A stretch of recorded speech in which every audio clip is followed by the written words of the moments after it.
Mas a gente começa falando sobre o Ceará, que tem alguns problemas. Ontem no Futebolês da Rádio, Danilo Queiroz falou por exemplo, possível ausência e provável ausência do Ailon. Porque quando tem relação com contusão muscular, a gente sempre fica naquela. Um ou dois jogos fora. Quando é algo leve, né? Por mais que o grau seja pequeno, como o tempo de recuperação é mínimo, acaba que é difícil ter o Ailon amanhã contra a equipe do São Paulo, o que é uma baixa importante. Pois é, sem o Ailon, Caio, quem é que você escolheria para ser titular, uma vez que o Ceará já não tem, por exemplo, o Fernandinho, que era o dono da posição, né? Se tiver condições físicas para aguentar pelo menos 70% do jogo, para mim era o Pedro Henrique. Um jogador com mais experiência, um jogador com mais rodagem de Série A. Era um cara que vivia um grande momento no ataque do Ceará. Era, curiosamente, o artilheiro do Ceará na temporada, até aquela lesão contra o América de Natal, ainda pela Copa do Nordeste, que fez ele perder toda a fase decisiva do Campeonato Cearense e esse início de Brasileirão. Mas a questão é que o Pedro Henrique tinha muito tempo, desde o começo de abril que não atuava, atuou pouquíssimos minutos contra o Bahia. Eu não tenho a informação de qual é a questão física dele para o jogo. Tanto é que ele nem substitui o Ailon. O Ailon sofre uma lesão no final do primeiro tempo contra o Bahia e quem entrou foi o Guilherme, não foi o Pedro Henrique. Se o departamento físico, fisiologia, falar, olha, eu sou o Léo Condé, e os caras dizem, ele pode aguentar pelo menos 70% do jogo, eu bancaria o Pedro Henrique com 70% do jogo e aí eu tinha o Guilherme como opção num outro contexto. E você, Renato? Eu penso muito parecido com o Caio nesse aspecto. Eu acho que a gente tem tendo a possibilidade de ter o Pedro Henrique, ele não é só talvez o melhor ponta da equipe, como ele é talvez um dos principais jogadores do elenco do Ceará. E tê-lo de volta seria um grande reforço contra a equipe do São Paulo. Pelo que ele entrou contra o Bahia, pela forma que ele entrou, a disposição física, acredito que mesmo que fosse 45 minutos, daria para começar a partida com ele. Menos de 45, aí joga para o segundo tempo, quando o time estiver precisando ali fazer as substituições. A ausência do Ailon coloca em xeque também, se não tiver o Pedro Henrique, a questão tática. Porque aí você vai colocar quem com a mesma característica ali, já que você não tem também o Fernandinho. Aí tem o Rômulo como opção, Matheus Araújo, são jogadores que mudam um pouco da personalidade do que o Condé já vem trabalhando. O Léo Condé, que com o elenco que tem, não faz grandes mudanças táticas. Vai colocar 3 volantes, vai colocar 3 volantes, 3 atacantes, 3 volantes, 2 meias e um atacante. São possibilidades do Léo Condé com essa ausência. Existe uma outra possibilidade também de a gente considerar, que é o garoto Guilherme, que hoje faz aniversário, não é hoje? Exatamente, 20 anos. 20 anos o Guilherme hoje. Um garoto. 20 anos, Ave Maria. Quando eu tava com 20 anos em Aracati, eu estava impossível, Renato. 20, era o terror. 20 anos eu não tinha nem noção do que eu ia fazer da vida ainda. E o Guilherme já tá fazendo pelo menos assistência. E gols também. É um cara muito promissor, né, Caio? É um jogador muito promissor. Será que não dá pra jogar Guilherme e Pedro Henrique? Perdão.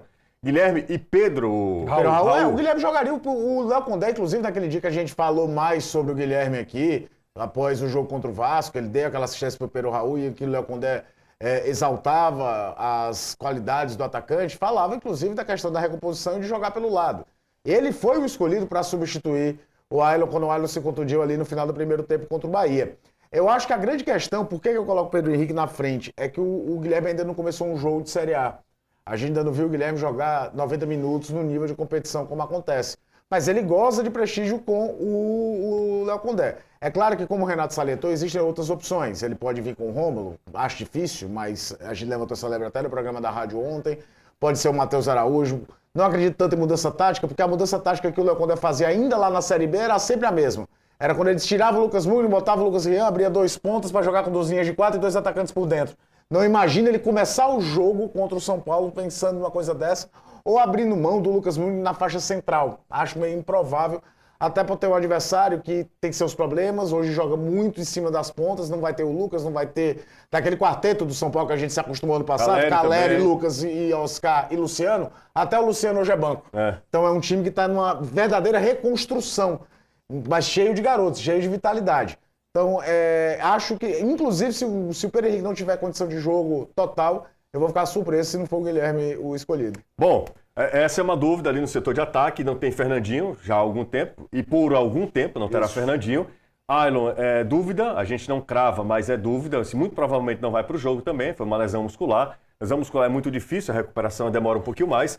E, em compensação, tem a volta do Matheus Bahia, que não enfrentou o Bahia por uma questão contratual, mas está de volta. Isso é muito importante porque o Ceará não terá Fabiano.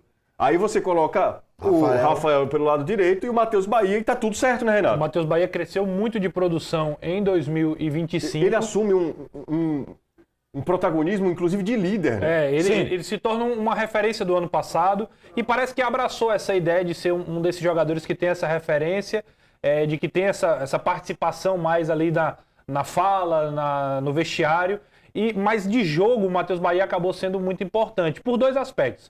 O primeiro é que ele tem sido o único lateral que o Ceará tem à disposição, porque o Nicolas acabou machucando, então você ter um lateral de origem acaba, obviamente, sendo muito melhor do que você ter algum jogador improvisado.